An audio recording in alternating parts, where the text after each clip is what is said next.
Hello and welcome back, everyone. Scootsy16 here with another episode of the Re-Aged Super Mega Baseball League, and the Buzzards just can't seem to figure things out. We seem to have the talent, but just can't put it together.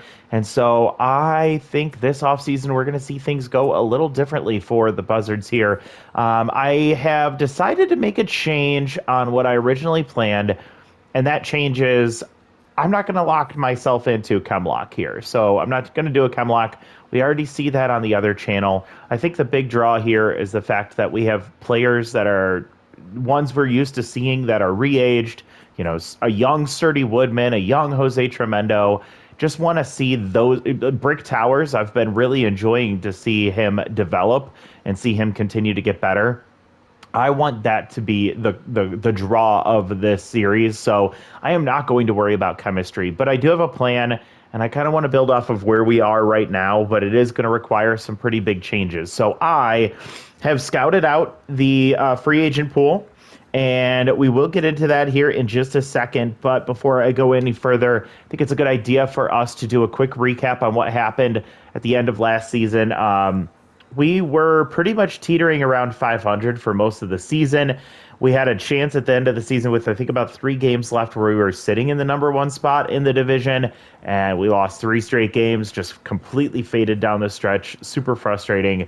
We got kicked out of the playoffs and was not happy with a lot of this team.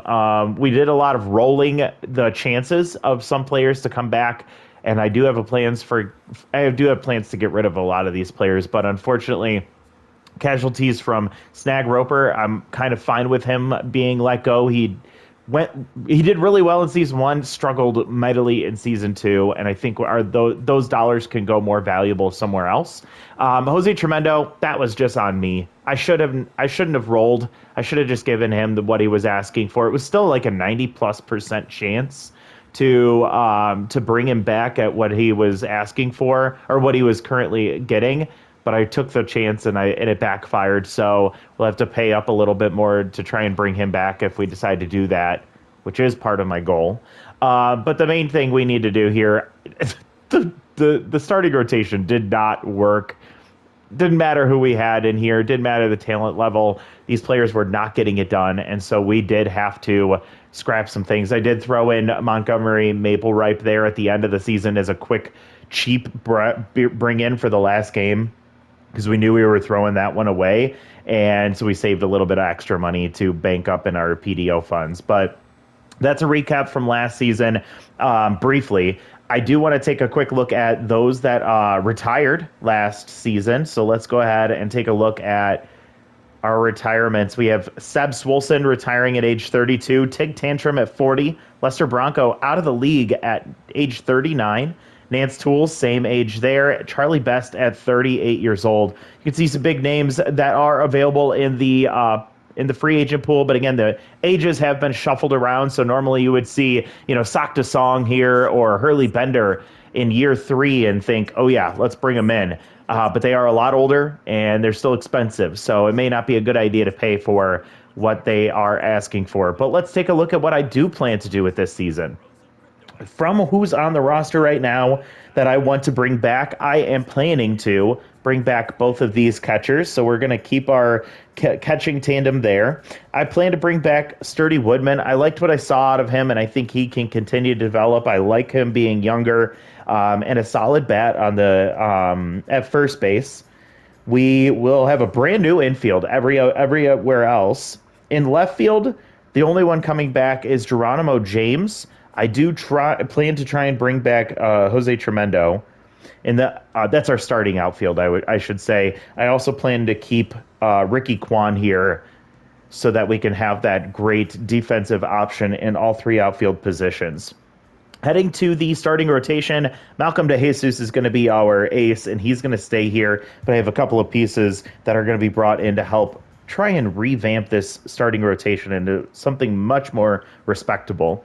In the bullpen, Zane Mills and Brick Towers are absolutely coming back. Same with Edwina Escobar, primarily just because of her affordable price there and as a righty. But unfortunately, due to financial costs and chemistry, Gasser Morris will not be returning to the team. At least that's not the plan. I loved love what he did for us, but getting a little bit older and the cost associated with him, I think there's a better route we can go in, and I do want to spend a little bit more in the starting rotation, and so I have to cut back on some of my costs in the bullpen, but I have a plan, and I hope you guys won't be too upset with what we see there. So I think where I want to go with this is I looked at their free agent pool, and I tried to figure out who could we bring in, who can we get rid of, what would be beneficial for us. One thing I noticed is we were forcing tier three crafty, and while we got 9 crafty traits, like we didn't get much pop, right? You had Kitty Kaufman, Merle Ryan, both with bad ball hitter. We couldn't get anything consistent out of them because they were high contact, low power hitters. Our bullpen, our starting rotation, we couldn't get any more of those specialist or reverse splits traits. And so I figured, you know what? Why do I keep going with forcing myself into this box? Why don't I look towards what can I make the most value out of? And so I run around here. Going to let you know that we are going to go tier 2 for both competitive and spirited. We're going to go tier 1 for scholarly, and we will go tier 3 for crafty and for disciplined. So I'm hoping that this can be something that really helps us out. In order to make that happen, we have a few really fun players that we're going to be bringing in. As far as rookies go, there is a very interesting righty here, or a lefty here, in Hamza Bozak with that what would be tier 3 specialist, tier 1 elite 4-seam fastball. The only reason I wasn't really super interested in this guy, I almost thought about him to replace Morris, was the fact that he has that elite 4-seam fastball with a 48 in velocity. I wish that was a off-speed pitch that was elite instead. But yeah, decent starting pitcher there. A couple of other pitchers. We are looking at Kenzie Willis as one of our rotational pieces as a rookie there too. Same with this right fielder. And yeah, I think this one may have been the most interesting player. Trespass Mercado as a rookie. Really good talent in a lot of different areas, and power versus righties is always a really nice trait to have. It's just not going to be fitting the mold of what we're looking for. So that is, he's not going to be on the table. Plus, I really like Woodman right now, so I'm going to stick with him. So that's kind of a highlight there. Some of the best players available do include Juice Jackson, Norm Phenomeno, Maverick McMahon, Sakta Song, Elmo Slayer, Hurley Bender, but as you can see, a lot of them are a lot older, and so that's going to draw back on this. I did want to highlight, there was one guy here that really caught me off guard when I was looking at everything, so take a look at who would have thought that the best left fielder on the market this year was going to be Rolf Borgnar. The guy is 23, so this is his young version, and holy crap, he looks like a threat. He does have RBI 0, which is a trait he starts with, but he gained stimulated, and man, I was really tempted to look at bringing him in. I ended up going a different route here, so that's where we're going to start here. So let's go ahead and take a look at who I'm interested in and where prices are at already. And one of those is going to be Otto Von Olio. So as the first baseman, he's going to be our backup. He's going to have pitch perfect at tier 3 and off-speed hitter at tier 3 off the bench. So I hope we can leverage him quite a bit. So we're going to bring him in right away, and he is going to replace Smokey Ash. So we have our backup infielder option, who is going to be more primarily a bench bat. We have brought him in. So now I believe that's going to be it for the time being. The next one that might be coming is who's probably going to be our number 2 starter, Kerwin Arches, 24-year-old. I'm going to be planning to bring him in. We'll see if we can get him a little closer to his value before we make that jump. And I'll keep an eye on some of these other players. I'll kind of show you who we're going to be bringing in as we go. But let's go ahead and sim ahead maybe about 5 rounds and see where we go from there. So Ella gets signed, and Tugboat gets signed. Then that's it. So let's take a look in round 5 here. Nobody yet. Not even close. Kerwin's at 1.2, so I guess kind of close. Let's go another 2 rounds here. Okay, let's see where Kerwin is at. He is at 0.6. I think I'm going to try and go one more round on Kerwin. Maybe we can get him below 13 million. I did the math, and I think we have a little bit of flexibility here to try and stay around 10 million. If I can get most of these players around their evaluation. And I just want to make sure I'm not going to get too ahead of myself with some of these other players. Let's go one more round. Okay, still good here. Now Kerwin is sitting at 12.8. He's plus 0.3. This is perfect for me. I'm going to go ahead and bring him in. Spending a little bit extra, but he's going to be our new number 2 starter. Very excited to see him come in as a workhorse. I think he's going to help out quite a bit. It's a shame to see our second two-way player fail, but that's where we're at. That's how things are going. So that's what we have to deal with. The next player that's on the list here is going to be Hander and Rocket Ramon. We have a little bit of time on them. 27 years old for Ramon and 23 years old for Ospecialo. So we will try and get them a little closer to their price point. Elmo gets signed by the Jacks. Norm gets signed by the Moose. And Sakta gets signed by the Nemesis. So those are our next 3 rounds there. Let's take a look at where things are at afterwards. All right, so Hander is at 0.5 over. I still think I want to bring him down a little bit more. Rocket at 0.5. I want to bring him down a little bit more. Yeah, everyone here, I could go maybe another round or 2. I do want to look for where is Juice at. We still haven't gotten to Juice. There he is. He's sitting at 0.8 over. This one's getting close. I might go one more round and see where he dropped to, and then I think maybe at the 15.7 mark I can sign him. Let's take a look. Juice gets signed. Well, that just throws a wrench in our entire plan here. This is the second time that happened to me, too. I think I was aiming for the same thing last season. If I take a look at Hito Moonshada, what is... So he's crafty. And he has Wild Thrower. It's at tier 3. I hate when this happens. Hold on a second. Now I have to go through here and see if I can make a change. If we were to replace one of our infield options. I'm so mad at myself that this is the second time that this has happened to me. I'm looking for a spirited player that we can bring in. We could go with, actually, this is an interesting option. We could go with Keg Gutterson instead of Hito Moonshada. It would be a tier 2 RBI hero, tier 2 cannon arm, which is amazing for him at third base, by the way. He used to be a liability as an infielder, but now seems like he's a pretty solid option. And he's young, so he'll keep developing. The other option I can consider is I was planning to bring in Chip Duffers as a...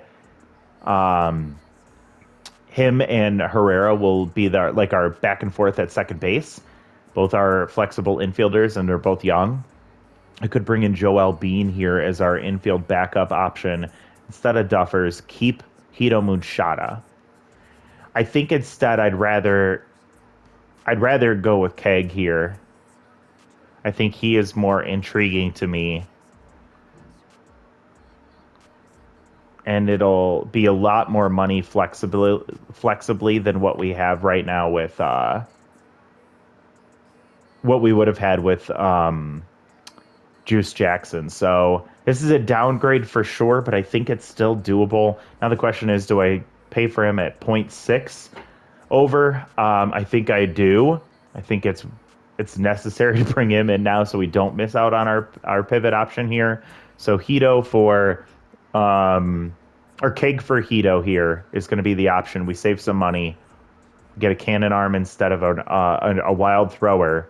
We lose the high pitch trait, which is unfortunate since he'll be at tier 3, but we get way better contact and the power drops a bit. But RBI Hero will help with that. All right, so that's what we're going to do at third base. That was an interesting pivot move. And now I have to make sure I don't let that happen again. So let's see who else is approaching their value. Hander Kenzie, Robin. Robin's 24. He's got two of the traits that we really like here, Magic Hands and Stealer. Both would be a tier 3. So I think I'm going to bring in Robin Yu now. He's going to be our new left fielder instead of Merle Ryan. So that's going to be that move. I think he'll be a decent option, or I think he'll be solid in the lineup, and I think he's going to be a great base stealer and a great defender in left field. And Merle just didn't do enough for me. He was fine, but I wish he was a little bit better. I think a little bit more power, and I wouldn't be making this move. Let's go ahead and do that. Okay. And Rocket is close too. He's 27.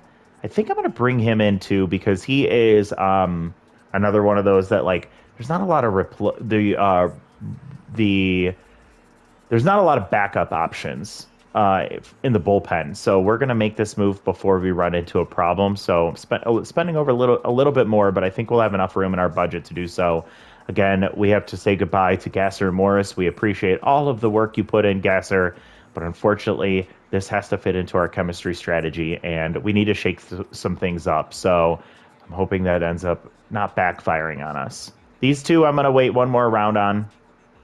And let's see. We have Trinity at 0.5. Definitely not pulling her in yet. Same with Marcel. Same with Chip. Charlemagne at 0.5. We're going to wait one more round on him. Villegas, not yet. Jose Tremendo is at 0.6. I'm going to go one more round on him. And I hope that doesn't backfire on me. And that's it for the moves for right now. So let's go ahead and advance. All right, let's see. I'm nervous. Okay, Rhonda's gone. Hurley Bender, Marsha.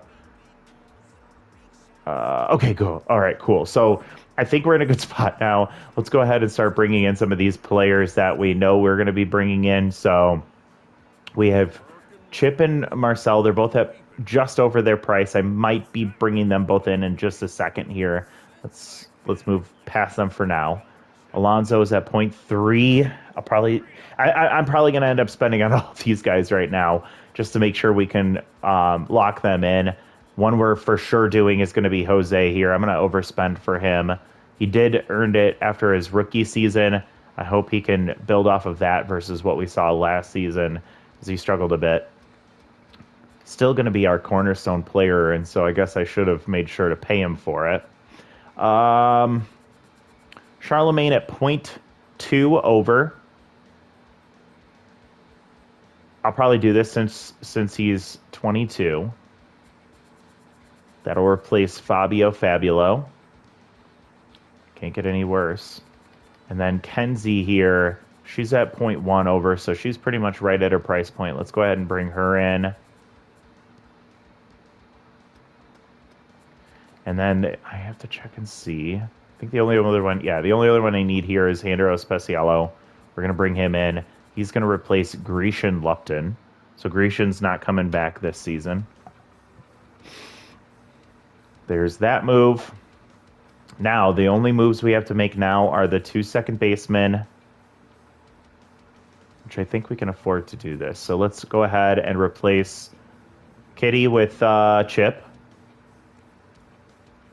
We're going to replace Flash Ladar with Marcelo Herrera. Both of these could be starters in any other team, but we're bringing them in as competitive second base options. One's going to be a backup. And then I'm going to go ahead and bring in Snag Roper to replace, or Villegas to be our starting shortstop. I guess both Chip and Marcel could consider, probably more Chip than Marcel, could be our starting second baseman or starting shortstop, and Villegas could be a backup, and then unless he's stimulated, could be a good bench bat option. And then the last option is our outfielder Trinity, and I am going to go one more round on her. So let's go ahead and advance. I can't imagine that she's going to get signed here. Okay. And then I'll double check. I don't think I missed anything here. Trinity is now Fine, why not? I'm still in a good spot here price wise, so let's go ahead and just do it. So Trinity comes in to replace Brian Pickleford, and we get a lot younger, and we still have 14.4 million. So taking a look at the team here, we have our two catchers. We have tier three perfect spirited or competitive and tier three. I'm sorry, tier three disciplined and tier three um, crafty. I have all the flexibility I need across the infield with both Keg, Chip, and Marcel being utility infielders. And I am fine with how everything looks here. Our starting rotation, a lot more solid. And then we have a pretty solid looking rotation here. Or I'm sorry, bullpen as well. I am curious here. Let's take a look and see if we can upgrade Charlemagne in the bullpen or in the starting rotation here. He's disciplined because it looks like, this could be a really interesting one. Do we bring in Ansel Carouse, another workhorse, to replace Charleston? Much younger, but I think that this is an option that can help us to really solidify the bullpen. Both lefties. We lose some of that junk, but we get much higher velocity and much higher accuracy. The accuracy is what I'm concerned with Charleston. So I kind of like that idea. And then and that would kind of justify the spending less in the bullpen, because then you have two workhorse pitchers and Carouse and Arches. And then you have, we'd actually have three workhorses in the bullpen here, or I mean in the starting rotation with the Jesus, Arches, and what would be Carouse. At that point, yeah, I think we're good with I honestly like that idea a lot. And we have that would be the only lefty we have in the starting rotation, which is fine. We have two lefties in the bullpen, both with specialist at tier 3. Yeah, I like this. I'm going to do it. I'm going to go ahead and replace Charleston with Carouse here.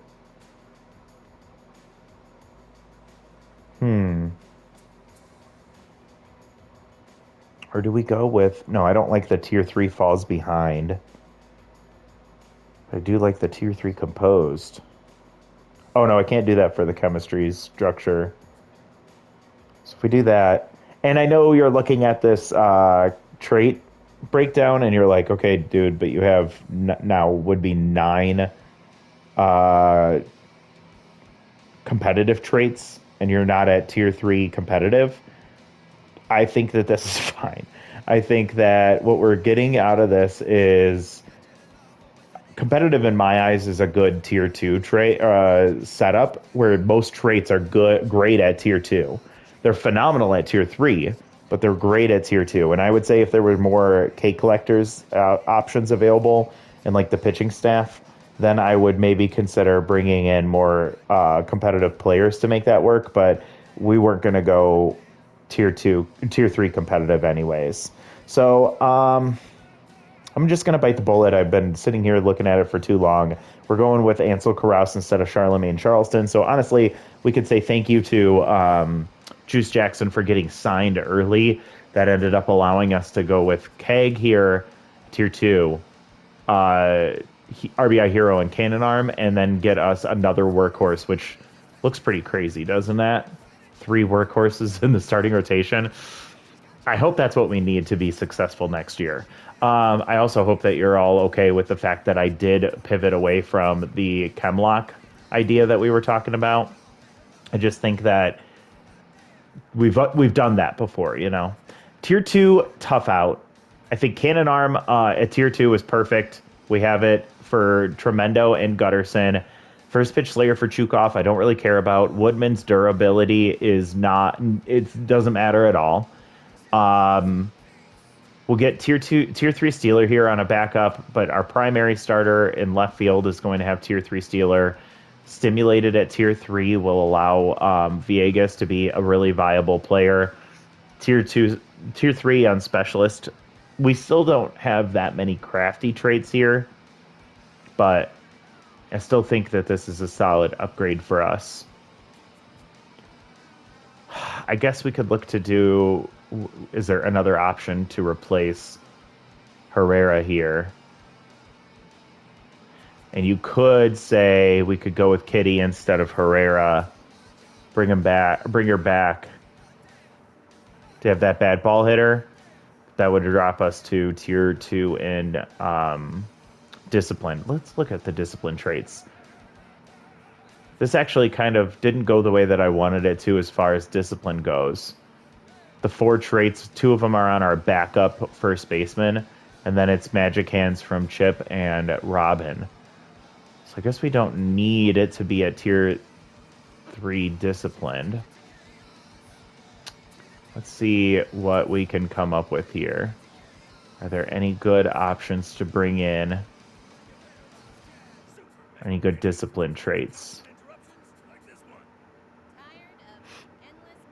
We could go with Saul over Kate Gutterson, tier 3 low pitch. But that's spirited. That would drop down to tier 1 then. We'd have to find a spirited player to replace one of our other options. Same cost, 2 years older, be a lefty bat, would only play third. Would be pretty much the exact same power, slightly less speed. Not great of a fielder, but a better arm, but wouldn't have cannon arm.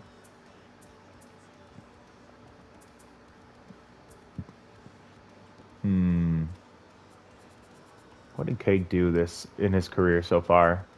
Ooh, not much. Yikes.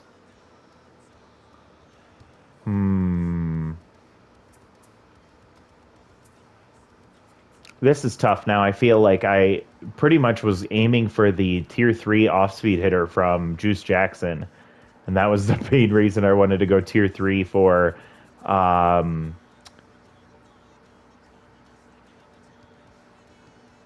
wait a second. Oh, we don't want to drop to tier 2 or tier 1 in competitive. But if we were to go to Stanberg in right or in left field, excuse me, which would make an insanely elite defensive outfield, by the way, with James and Tremendo. If we were to do that, then we can look to try and bring in. We can replace Herrera with maybe a competitive second baseman or a competitive infielder of any kind. What other options could we replace? Viegas here could be replaced by a competitive shortstop or other infielder. James Powers could be replaced. That's about all I'd worry about. So I'll come back to this one for Stanberg in just a second.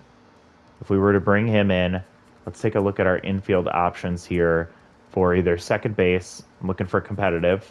So we could bring in Pepe as a defense, like another off the bench bat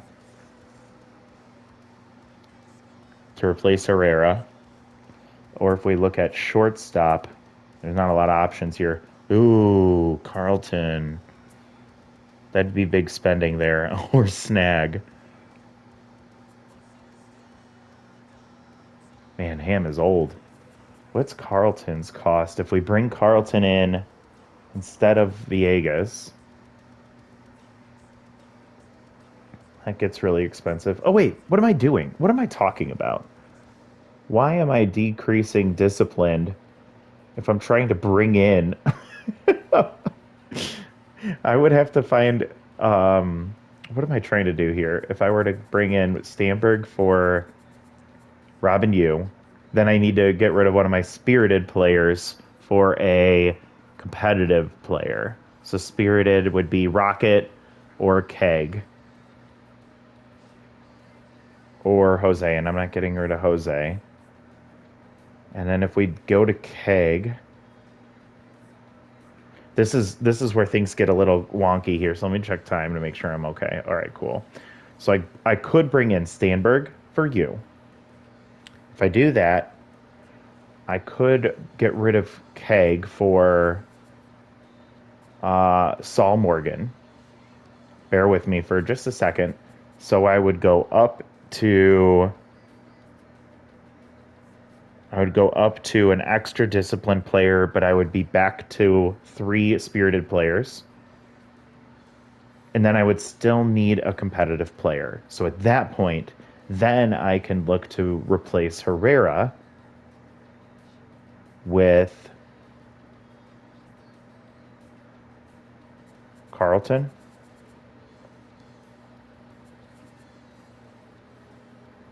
And that would get us to that point. I don't know what the cost would be.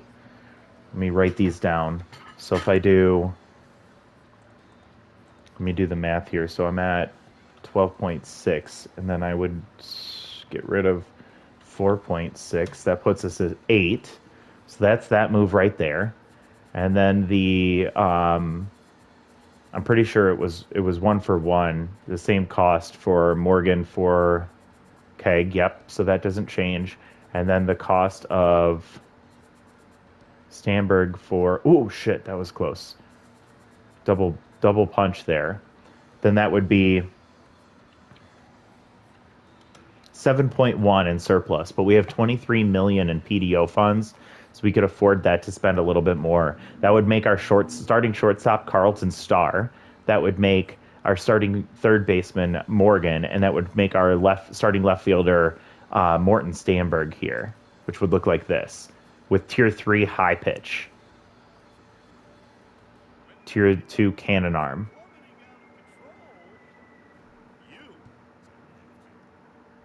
And we would be bringing in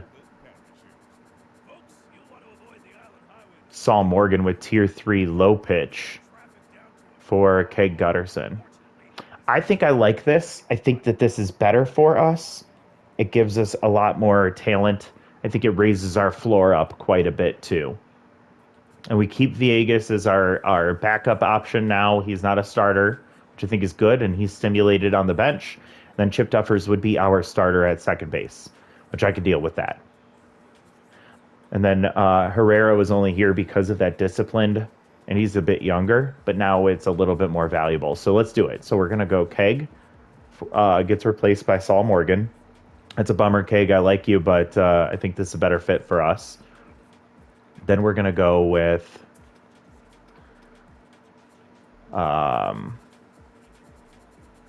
I don't know why. There we go.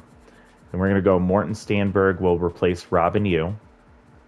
Again, I like Robin, but I was really curious to see what he was going to do. But this is also, it takes away his limitation of being only a left fielder. We lose a little bit of speed there, but that's okay. And then, this is the big move. We are going to bring in Carlton Starr for Marcel Herrera. And doing that will get us right back to where we were in our chemistry. And I like that a lot. 7.1 million in surplus now. You see the power is down for this team, and I think that's unfortunate. But I do feel like we have pop in the bat. I think that between like Pork Bennett here, Sturdy Woodman, between Saul Morgan, and Jose Tremendo, I think of like a DH and Trinity Powers here. And then you have like Morton Stanberg with high pitch, can run into one. And then you have the low pitch from Saul Morgan. So I think we have like some solid bats that can be our power options. I think our speed just got better with Chip, Morton, and Geronimo in the 84 plus range. I think that's really solid. Our defense is insane in my eyes. We just have so many defensive options here. Cannon arms up the wazoo. We have a deep rotation with all these workhorse traits, and then we have some lockdown pitchers in the bullpen that I think I'm really happy about. So that's where I'm going to call this one. I don't think there's anything else I can do to tinker with this. That was quite the pivot there at the end. So thank you for bearing with those options. Let me know what you think. I think that also makes it a lot more worth the sticking with tier 3 disciplined and losing the tier 1, going to tier 1 in scholarly, which, hold on one second. We have 3 scholarly traits, and it is a curveball, a four seam, and a slider. I could live with that. I'm totally fine with that. I think it's fine.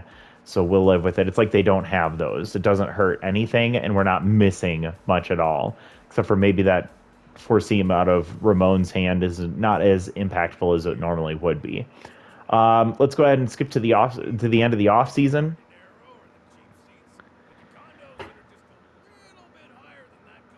And here we go. Let's take a look at what's in the free agent pool here before we finish things up. I don't see really anything here that I'm interested in. It's a bat we can think about in the future. Just fouls, too low on contact. Pepe is out here. Flash can come back if we end up not being able to like get anything going with this team. Same with Smokey potentially. Willard Wiggins isn't young anymore. Rory Crowds could be an option to consider. Delgado as well with his base rounder trait. Let's see. Gustav, no thank you. A pitch from Casper Stern is an option to consider as well. And then in the bullpen, yeah, these are, or I mean, in the pitching side of things, there's really nothing here. Yeah, no good options to consider at all. So that's where the team will end things. Let's do a quick check and see if we have any. See, look at this. Holy moly. We have a chance to get off-speed hitter at tier 3 on Geronimo James. I might buy this right now. Viegas needs the contact and a chance to get all 3 infield positions. That would be huge. Well, I'm going to buy both of these right now, I think. Let's go ahead and see if we can get that boost to the off-speed hitter trait for 15% chance for James. Come on, man. Oh, he's going to get it. Holy shit. What a great start already. So he's going to become an A- now, and I'm hoping that he'll run into a couple here. His power's still super low, but that's a great start to the season already. All right, let's see. Viegas, he gets +4 contact, -1 fielding. Did he get the bonus extra 4? He will. Will he get the 10% chance to get all infield positions? He will not. I'm okay with that. I preferred the 8 contact there. And he becomes a B. Holy shnikes, this team just got better all of a sudden, right out of nowhere. All right, so that's really exciting. Let's go ahead and sim to our first game. The Crocs lose their first game, and it's going to be DeJesus versus Turnburner. We lit up Turnburner in our game against them last year. I think it was a 13-0 win. Let's just set the lineup before we head out of here on what we think this is going to look like. Again, the drawback to this team is the fact that it's weird that they have Woodman on the bench. He's one of our guys. Yeah, that's what I was going to say. Yeah, let's see what this team looks like as we set this up. Power is low for sure. I want to find where we have good speed to start. Geronimo or Chip. I think we go Geronimo. Actually, let's do Chip number 1 and then have Geronimo number 2 because he has the off-speed hitter, so that'll help get a little more pop in the bat. Our big number 1 hitter on this team is going to be it's definitely going to be Saul Morgan. He's our big bat. Then Sturdy Woodman, I think, is number 2. Then we have... I'm going to put Jose at 5. We'll put Trinity at 6. Man, this is tough. Let's put Morton above Pork. Let's put Carlton below Morton as well. Actually, let's put Morton above Trinity Powers as well. Yeah, I think that's it. So we have Chip Duffers leading off at second base. We have Geronimo James in center field. Saul Morgan will be our starting third baseman in the 3 spot, followed by Sturdy Woodman, Jose Tremendo, Morton Stanberg. Then we have Trinity Powers as our DH. We have Carlton Starr at shortstop, and we have Pork Bennett behind the dish. He's going to be our starting catcher for Malcolm DeJesus. And that is the team. I'm out of curiosity. I think Kerwin's actually got decent power, and Zane is decent with speed and contact. Yeah. So this will be interesting. I hope this season we actually can see some success from this team. We have been very unfortunate that things have not played out in our favor, but I'm hoping that with some shuffling things around, with really breaking up my normal strategy, that we can find some consistent offense and a starting rotation that can actually hold their own and get through, 3 or 4 innings before getting pulled. Something we couldn't really expect last time from most of our starters outside of Malcolm DeJesus. So that's what the team looks like as we head into season 3 of the Re-Age Super Mega Baseball League. I hope you enjoyed this. Let me know your feedback if you're okay with that change in the chemistry approach. If you like the players that we ended up bringing in, who do you think you're most excited about on this team this season? And I can't wait to hear your feedback. So thank you so much for watching, and we'll see you next time. Bye, everybody.